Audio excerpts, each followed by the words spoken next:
ಆತ್ಮೀಯ 10ನೇ ತರಗತಿ ವಿದ್ಯಾರ್ಥಿಗಳ ಎಲ್ಲರಿಗೂ ನಮಸ್ಕಾರಗಳು. 2023-24ನೇ ಸಾಲಿನ ವಾರ್ಷಿಕ ಪರೀಕ್ಷೆಗೆ ಸಂಬಂಧಿಸಿದಂತೆ ಪ್ರಶ್ನೆ ಪತ್ರಿಕೆಗಳನ್ನು SSLC ಬೋರ್ಡ್ ಈ ಒಂದು ಪರೀಕ್ಷಾ ಮಂಡಳಿ ಏನಿದೆ ಈ ಒಂದು ಕ್ವಶನ್ ಪೇಪರ್ಸನ್ನು ವೆಬ್ಸೈಟ್ನಲ್ಲಿ ಅಪ್ಲೋಡನ್ನು ಮಾಡಲಾಗಿದೆ. ಸೊ ಆತ್ಮೀಯರೇ, ಈ ಒಂದು ಕ್ವಶನ್ ಪೇಪರ್ಸನ್ನು ಯಾವ ರೀತಿ ಒಂದು ಮಂಡಳಿಯ ವೆಬ್ಸೈಟ್ನಿಂದ ಡೌನ್ಲೋಡನ್ನು ಮಾಡಬೇಕು, ಸಂಪೂರ್ಣವಾಗಿರುವಂಥ ಚರ್ಚೆಯನ್ನು ಈ ಒಂದು ವಿಡಿಯೋದಲ್ಲಿ ನಾವು ಮಾಡ್ತೇವೆ. ಸೊ ಆತ್ಮೀಯ ವಿದ್ಯಾರ್ಥಿಗಳೇ, ನಿಮ್ಮ ಮೊಬೈಲ್ ಮುಖಾಂತರ ಕೂಡ ಡೌನ್ಲೋಡ್ ಮಾಡ್ಬೋದು ಅಥವಾ ಲ್ಯಾಪ್ಟಾಪ್ ಇದ್ದರೆ ಲ್ಯಾಪ್ಟಾಪ್ ಮುಖಾಂತರ ಕೂಡ PDF-ನಲ್ಲಿ ಕ್ವಶನ್ ಪೇಪರ್ಸನ್ನು ಡೌನ್ಲೋಡನ್ನು ಮಾಡ್ಬೋದು.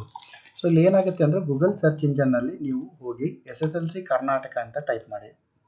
ಸೊ SSLC ಕರ್ನಾಟಕ ಅಂತ ಟೈಪ್ ಮಾಡಿ ಸರ್ಚ್ ಕೊಟ್ಟಾಗ ನಿಮಗೆ ಇಲ್ಲಿ Karnataka school examination and assessment board ಅಂತ ಒಂದು ಸರ್ಚ್ ರಿಸಲ್ಟ್ ಬರುತ್ತೆ. ಸೊ ಈ ಒಂದು ಸರ್ಚ್ ರಿಸಲ್ಟ್ ಮೇಲೆ ನಾವು ಕ್ಲಿಕ್ಕನ್ನು ಮಾಡಬೇಕು.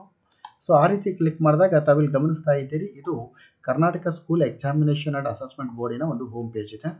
ಸೊ ಆತ್ಮೀಯ ವಿದ್ಯಾರ್ಥಿಗಳೇ, ಈ ಒಂದು ವೆಬ್ಸೈಟನ್ನು ಇಂಗ್ಲೀಷ್ನಲ್ಲಿ ಕೂಡ ನೋಡ್ಬೋದು ಅಥವಾ ಕನ್ನಡದಲ್ಲಿ ಕೂಡ ನೋಡ್ಬೋದು. ಇಲ್ಲಿ ಲೆಫ್ಟ್ ಸೈಡ್ ಒಂದು ಕನ್ನಡ ಅಂತ ಇದೆ ನೋಡಿ, ಈ ಕನ್ನಡ ಅಂತ ಮೇಲೆ ಕ್ಲಿಕ್ ಮಾಡಿದಾಗ ನಮಗೆ ಈ ಒಂದು ವೆಬ್ಸೈಟನ್ನು ಕನ್ನಡದಲ್ಲಿ ನೋಡಲಿಕ್ಕೆ ಸಿಗ್ತದೆ. ಈಗ ನೀವು ಅದನ್ನು ಸ್ಕ್ರೋಲ್ ಮಾಡ್ತಾ ಬನ್ನಿ. ಇಲ್ಲಿ ನಿಮಗೆ ಪರಿಚಯ, ಸೇವೆಗಳು ಮತ್ತು ಯೋಜನೆಗಳು, ಆನ್ಲೈನ್ ಸೇವೆಗಳು, ಇಲಾಖಾ ದಾಖಲೆಗಳು ಅಂತ ಇದೆ. ಇಲ್ಲಿ ನಾವು ಆ ಇಲಾಖೆ ದಾಖಲೆಗಳಲ್ಲಿ SSLC ಅಂತ ಇದೆ. ಸೊ SSLC ಅಂತ ನಾವು ಕ್ಲಿಕ್ ಮಾಡಿದಾಗ ನಮಗೆ ಇಲ್ಲಿ ಪ್ರಶ್ನೆ ಪತ್ರಿಕೆಗಳು ಅಂತ ಇದೆ. ಸೊ ಪ್ರಶ್ನೆ ಪತ್ರಿಕೆಗಳು ಅಂತ ಮೇಲೆ ನಾವು ಕ್ಲಿಕ್ಕನ್ನು ಮಾಡಿದಾಗ ನಮಗೆ ಈ ರೀತಿ ಮತ್ತೊಂದು ಪೇಜ್ ಓಪನ್ ಆಗುತ್ತೆ. ಇಲ್ಲಿ ಮಾದರಿ ಪ್ರಶ್ನೆ ಪತ್ರಿಕೆಗಳು, ಉತ್ತರ ಕೀಲಿ, ವಾರ್ಷಿಕ ಅಥವಾ ಪೂರಕ ಪರೀಕ್ಷೆ ಪ್ರಶ್ನೆ ಪತ್ರಿಕೆಗಳು ಅಂತ ಇದೆ. 2023-24ಕ್ಕೆ ಒಂದು ಸಾಲಿಗೆ ಸಂಬಂಧಿಸಿದಂತೆ ಮಾದರಿ ಪ್ರಶ್ನೆ ಪತ್ರಿಕೆಗಳನ್ನು ಬಿಡುಗಡೆ ಮಾಡಲಾಗಿದ್ದು, ಮಾದರಿ ಪ್ರಶ್ನೆ ಪತ್ರಿಕೆಗಳ ಮೇಲೆ ಕ್ಲಿಕ್ಕನ್ನು ಮಾಡಬೇಕು. ಸೊ ಈ ರೀತಿ ನಾವು ಕ್ಲಿಕ್ಕನ್ನು ಮಾಡಿದಾಗ ನಮಗೆ 2023-24ರ ಮತ್ತೊಂದು ಪಟ್ಟಿ ಓಪನ್ ಆಗುತ್ತೆ. ಇಲ್ಲಿ ನೋಡಿ, ಪ್ರಥಮವಾಗಿ 2024ರ SSLC ಪರೀಕ್ಷೆಯ ಮಾದರಿ ಪ್ರಶ್ನೆ ಪತ್ರಿಕೆ ಅಂತ ಇದೆ. ಸೊ ಇದ್ರ ಮೇಲೆ ಕ್ಲಿಕ್ ಮಾಡಿ. ಸೊ ಈ ರೀತಿ ಕ್ಲಿಕ್ ಮಾಡಿದಾಗ ನಮಗೆ ಈ ರೀತಿ ಮಾದರಿ ಪ್ರಶ್ನೆ ಪತ್ರಿಕೆಗಳ ಲಿಂಕ್ಸ್ ಓಪನ್ ಆಗುತ್ತೆ. ಮೊದಲನೇದಾಗಿ ಪ್ರಥಮ ಭಾಷೆ ಇದೆ, ಎರಡನೇದು ದ್ವಿತೀಯ ಭಾಷೆ, ಆಮೇಲೆ ತೃತೀಯ ಭಾಷೆ. ನಿಮ್ಮ ಪ್ರಥಮ ಭಾಷೆ ಕನ್ನಡವಾಗಿದ್ದರೆ ಪ್ರಥಮ ಭಾಷೆ ಕನ್ನಡದ ಮೇಲೆ ಕ್ಲಿಕ್ ಮಾಡಿ. ತೆಲುಗು, ಹಿಂದಿ, ಮರಾಠಿ ಎಲ್ಲ ಇದೆ. ನಿಮ್ಮ ಪ್ರಥಮ ಭಾಷೆ ಯಾವುದು ಆ ಒಂದು ಭಾಷೆಯ ಮೇಲೆ ಕ್ಲಿಕ್ ಮಾಡಬೇಕು.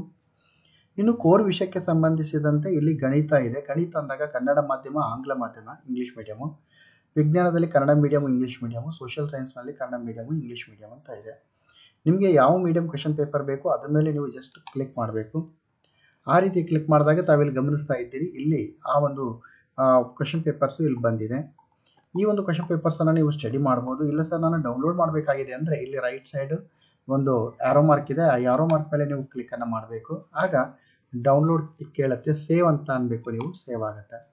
ಸೊ ಈ ರೀತಿ 2023-24ರ ಒಂದು ವಾರ್ಷಿಕ ಪರೀಕ್ಷೆಗೆ ಸಂಬಂಧಿಸಿದಂತೆ ಒಂದು ಮಾದರಿ ಪ್ರಶ್ನೆ ಪತ್ರಿಕೆಗಳನ್ನು ಇಲಾಖೆ ಬಿಡುಗಡೆ ಮಾಡಲಾಗಿದ್ದು, ಆತ್ಮೀಯ ವಿದ್ಯಾರ್ಥಿಗಳೇ, ಈ ಒಂದು ಮಾದರಿ ಪ್ರಶ್ನೆ ಪತ್ರಿಕೆಗಳನ್ನು ನೀವು ಇದನ್ನು ಸಾಲ್ವ್ ಮಾಡೋದ್ರ ಮುಖಾಂತರ ಒಂದು ಎನ್ಯುವಲ್ ಎಕ್ಸಾಮಿನೇಷನ್ಗೆ ನೀವು ಖಂಡಿತ ಕೂಡ ತಯಾರಾಗ್ಬೋದು ಅಂತ ಹೇಳ್ತಾ, ಆಲ್ ದ ಬೆಸ್ಟ್.